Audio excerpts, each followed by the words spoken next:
Welcome to It Starts at Vegas, the podcast where holistic health meets modern living. I'm Emily, your guide to unlocking the power of the vagus nerve, which is your body's ultimate key to calm, connection, and overall well-being. Together, we'll explore simple ways to nourish your mind and body with natural remedies, actionable tips, and empowering stories. Whether you're here to reduce stress, restore balance, or take charge of your health, you're in the right place. Because wellness doesn't just happen. It starts at Vegas. Let's dive in. Did you know that you have the power to be an influencer? No, I'm not talking about like dancing on TikTok, but I am talking about how you can influence your autonomic nervous system in your body. Now, that autonomic nervous system, it's a lot of words, so we can short it down to just ANS. So it's the same thing, interchangeable. ANS is the autonomic nervous system. It's just shorter, and it doesn't get as confusing in your head because it's just all those words. But like how it sounds, the autonomic nervous system controls the automatic functions of our body. So, for example, our heart rate. Many people think that because it's part of the autonomic nervous system and it is automatic, that we have no control over it. And that really isn't true. It isn't. We can't, well, it is and it isn't. We can't control it, but we can influence it. We can give our nervous system the tools and what we do with those techniques to encourage a behavior one way or the other. So going back, for example, the heart rate. Your heart rate is going to be an automatic response. Your body says, we need to keep beating to keep you alive. And that's a good thing. It's a big deal. But we can influence it. So if we want it to go higher, we can start exercising and get that heart really pumping and beating hard. And yes, because it's part of that ANS, that autonomic nervous system, it's automatically going to pump. But we have that influence of revving it up. And that because we can rev it up, we can also calm it down. How to do that is to activate your parasympathetic nervous system. Parasympathetic, which is part of your autonomic nervous system. So let's pause for a second. We're going to come back. So the autonomic nervous system has two branches. We've got the sympathetic, which is you're scared, your fight or flight, and then your parasympathetic, which is the rest and digest state. And that is a state of what we want to be kind of our default, our main part of our nervous system. Because when we're in that parasympathetic state, we aren't in that scare. We're not going to be as anxious. And it also encourages that rest and digest. And it encourages that recovery time for our body. So going back to the exercising, if you want to go up, it's really best to learn how to calm things back down to go into that parasympathetic rest. So when you're working out and you run, and your heart is pumping up and your body goes, okay, maybe there's something scary chasing us. We better get going.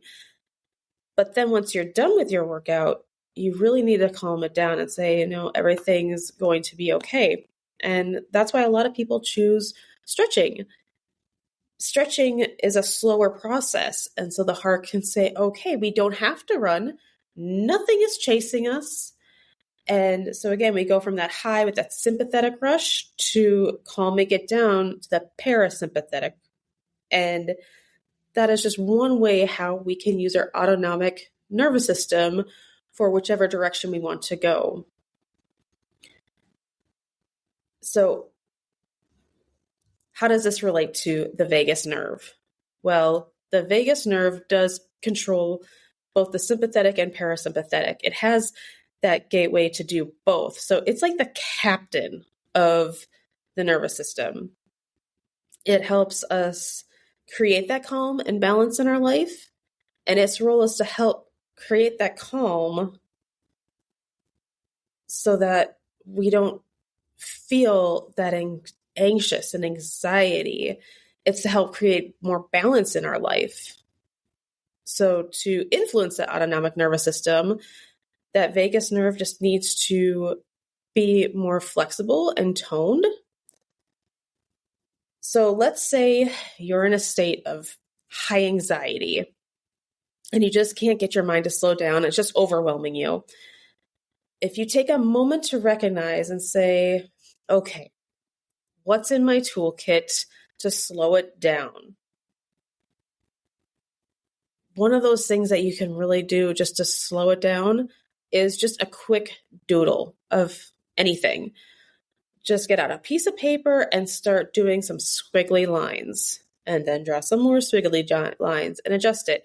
And that wave kind of helps settle your brain down. It can slow things down so that you can start thinking clearer. That's just one way to do it.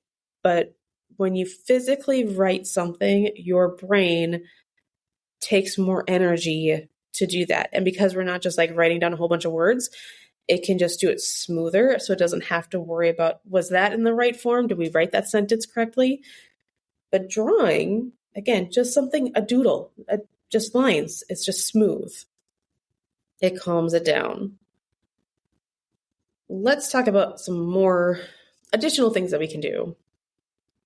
So when that sympathetic nervous system is activated and we're in that fight or flight scared mode, automatically, because it's part of that autonomic nervous system, it's going to increase our heart rate, like we talked about when we were talking about exercising.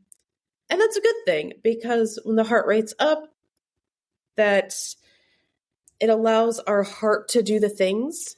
If, for example, we were being chased, it needs to do that.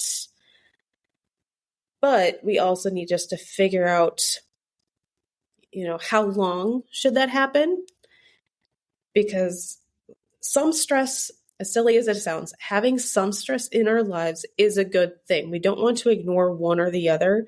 We do want to have our body to have the capability to run away or fight or something to that matter. So it's a good that your body can do both.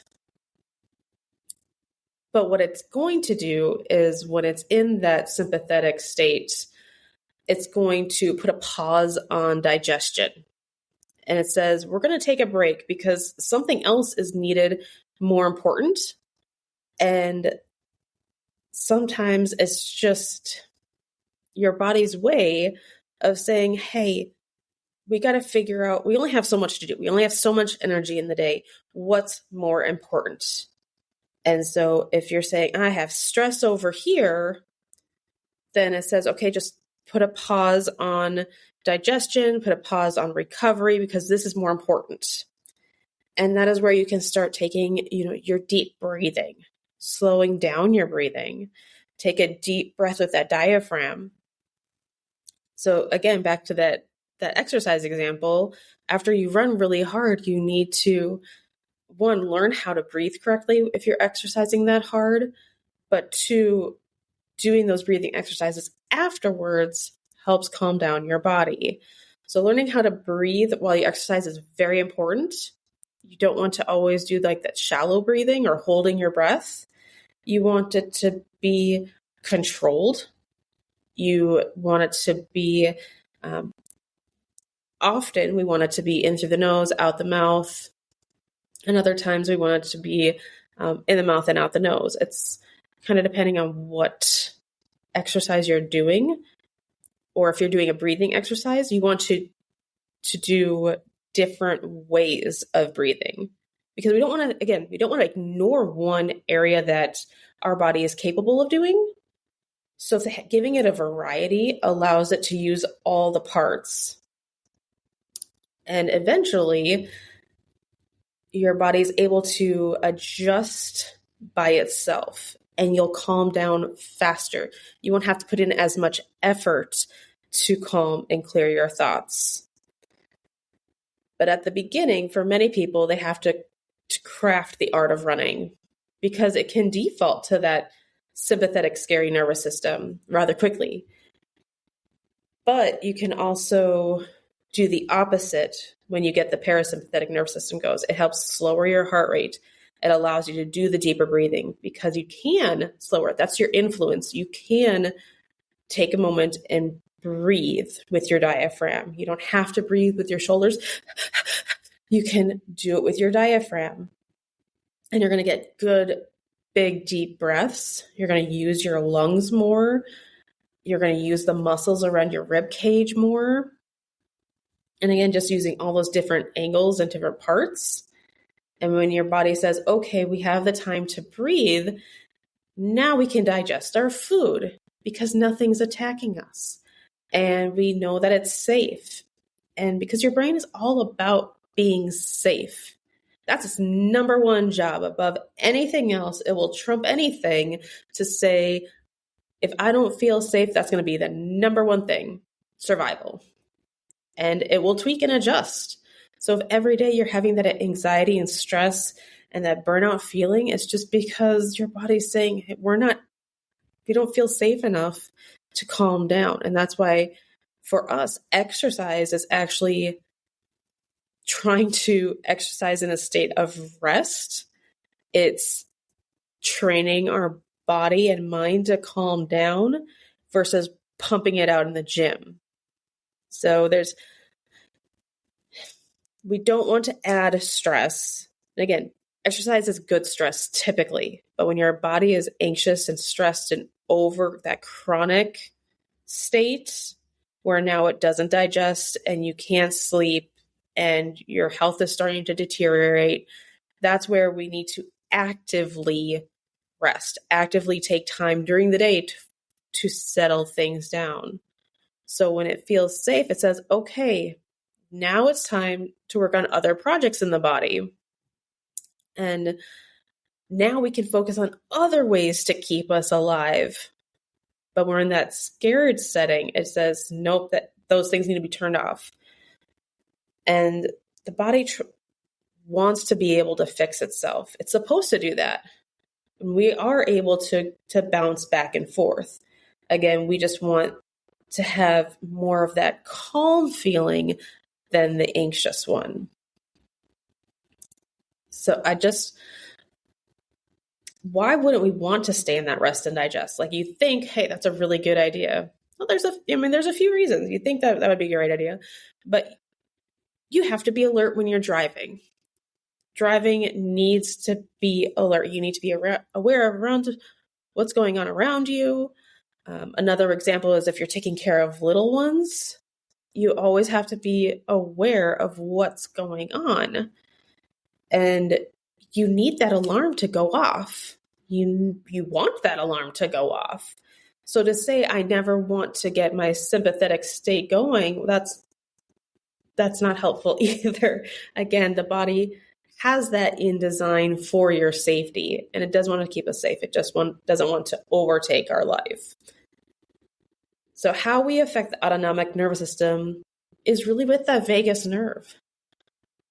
The vagus nerve, it's such a cool nerve because it's one of the nerves that we do have an influence, and it's the longest cranial nerve, and it's connected to organs like our stomach, the liver, intestines, the gallbladder. So, for example, when you say you've got a bad feeling in your stomach, that's because there probably is.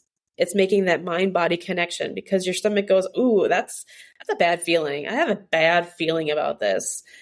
And there's that connection between the gut and the brain. And the vagus nerve is that in between saying, I'm not so sure. I'm trying to relay this communication, whether it's the brain or the stomach. One of them saying, hey, we're trying to figure this out. And so the brain goes, do we have time to digest this food right now? Or should we be freaking out?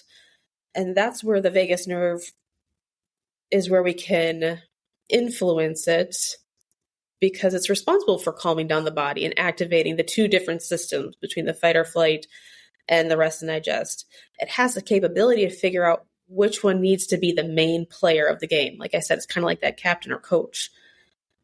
But when we have that chronic stress, the default turns into the sympathetic where we're always scared. And we know that the stomach pains happen and we're constipated, or we can't think clearly because the body is saying, we're not sure about this situation. Let's keep us focused on being aware of what's around us. And that's where we're going to come in and we're going to say, we're going to try to break the cycle when we have that chronic anxiety and stress. And we're going to say, no, you don't need to be in the scare mode. We can calm down and we can say, all is well, we're just fine.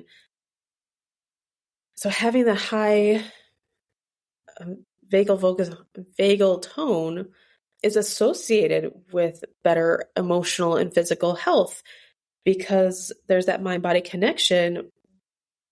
And it says, hey, we're all is well here. When we have those good vagus nerve exercises, whether it's humming or singing or doing that vagus nerve reset that I made the video for that's in the show notes, all of those things help make your vagus nerve flexible, and it influences all those things in the body, which you think, how can one nerve do that? And it's just amazing that it connects all of them. It connects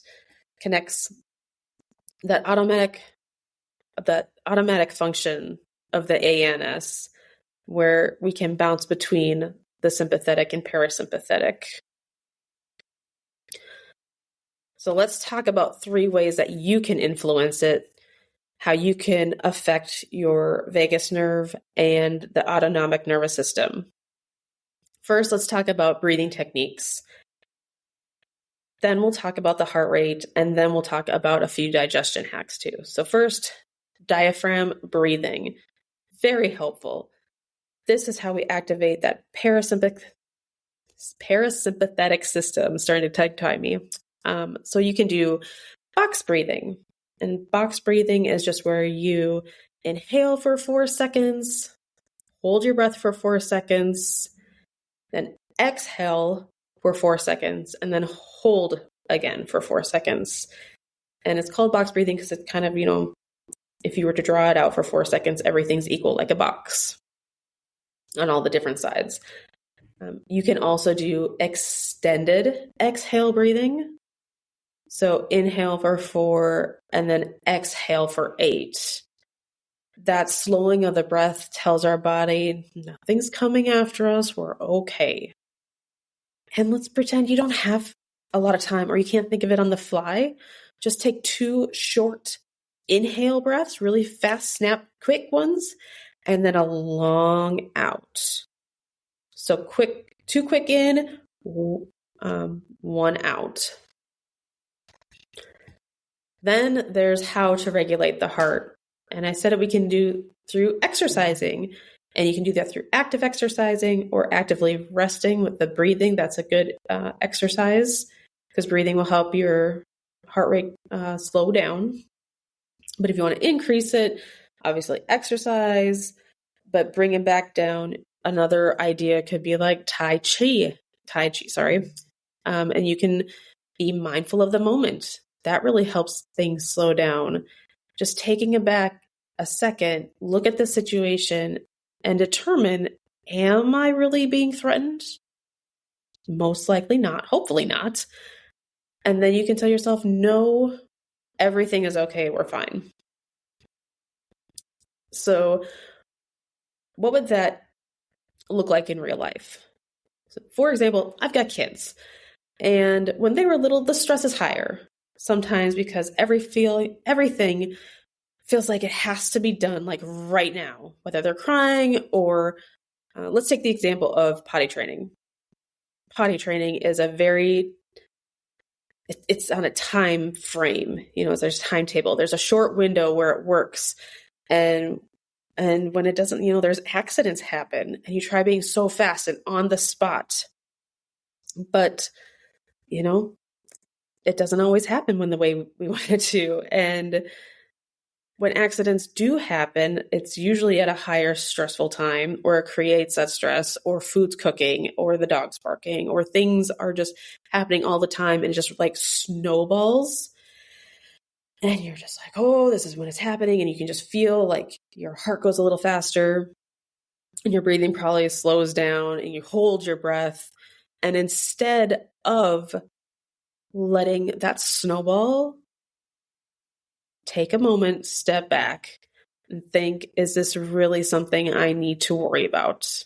Like, yes, you still have to clean it. You still have to, teach the kiddo when to use the potty. You still have to change the underpants. You still have to clean up if there's urine on the floor. There's things that you have to do, but you have to say, you know what? It's okay. They're still learning. It's a learning process. And, it's not going to be the end of what's going on right now. And if you're able to take a moment and just step back, it will slow things down and you won't feel the pressure. And now that anxiety lifts and it's okay. It's not as bad as I thought it was. And you don't let all the things add up in your head. You just start looking at what needs to get done and work with it. And so that is one way of example of how to use both the heart rate and breathing kind of at the same time. And then the next one would be laughter. Laughter helps boost your vagal tone and help that vagal nerve be able to bounce back and forth.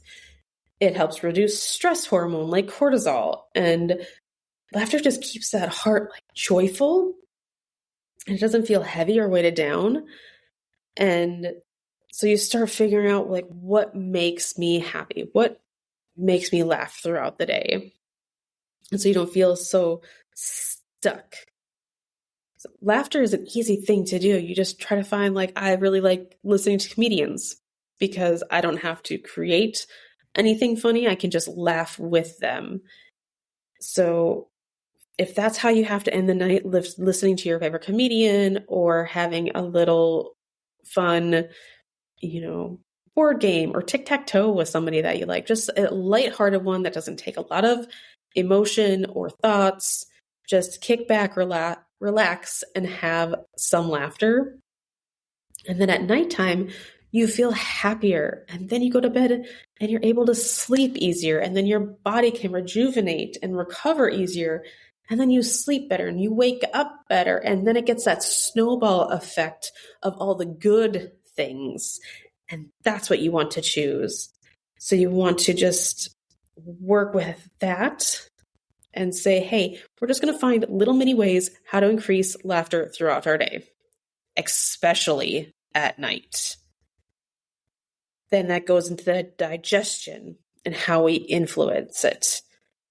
And that is when we're laughing, we feel happier. That knot in our stomach lifts. And now your body is saying, okay, we can work on this food. We can work on absorbing nutrients. Another one is when you're in the moment of eating, being mindful of what you're eating, how it tastes, just slowing that process it down and eat slower. Because when we eat fast, your brain goes, oh no, what's going on? Is there enough food? Do we have enough food? Why am I being rushed? Is somebody going to take my food? And it starts thinking, and then why are we eating so fast? Is there something that we need to be cautious of around us? And while we eat slower, the brain goes, calm down. Okay, enjoy your meal. Enjoy the conversations you're having with your family or friends or whoever's sitting at the table with you. And that's something that really slows everything down. It helps that vagus nerve. Your body feels better. It doesn't feel like that knot in the gut. And that when you eat a meal, you should eat it with somebody that you like to be around. That helps digestion too. Because when we have that social interaction, that social engagement with other people helps that vagus nerve and helps stimulate that rest and digest and tells your brain all is good here. And it gives you a good reason to go have lunch with a friend. If anything, you need a good excuse, go ahead, find a friend to have a better meal with to help your digestion. So you're not stressed or you're not working through work during a lunchtime or supper time. Or you could give them a call if they're not, nearby. Just anything to help make it a positive mealtime. Because that's the key of helping your nervous system, is to find the little things that help manage the stress and then your health and your overall balance. Because it's the little things that add up that make a difference. And remember, just because it's automatic doesn't mean it's beyond our control. I mean, it is to some degree, because your body does want to keep you alive. But again, that's where that influence comes. We can take the vagus nerve. It's a powerful tool to help our autonomic nervous system. So as we wrap up, take a few moments to think about something that will help your day to help get the positive snowball effect to where you get all the benefits of those happy moments. So breathe and do the things that make you happy. Thanks for listening to It Starts at Vegas. If you enjoyed this episode, subscribe so you don't miss what's coming next. And if you're ready to take the next step toward calm, grab my free Vagus Nerve Reset video in the show notes. It's a quick and easy way to start feeling better today. And until next time, remember, wellness starts at Vegas.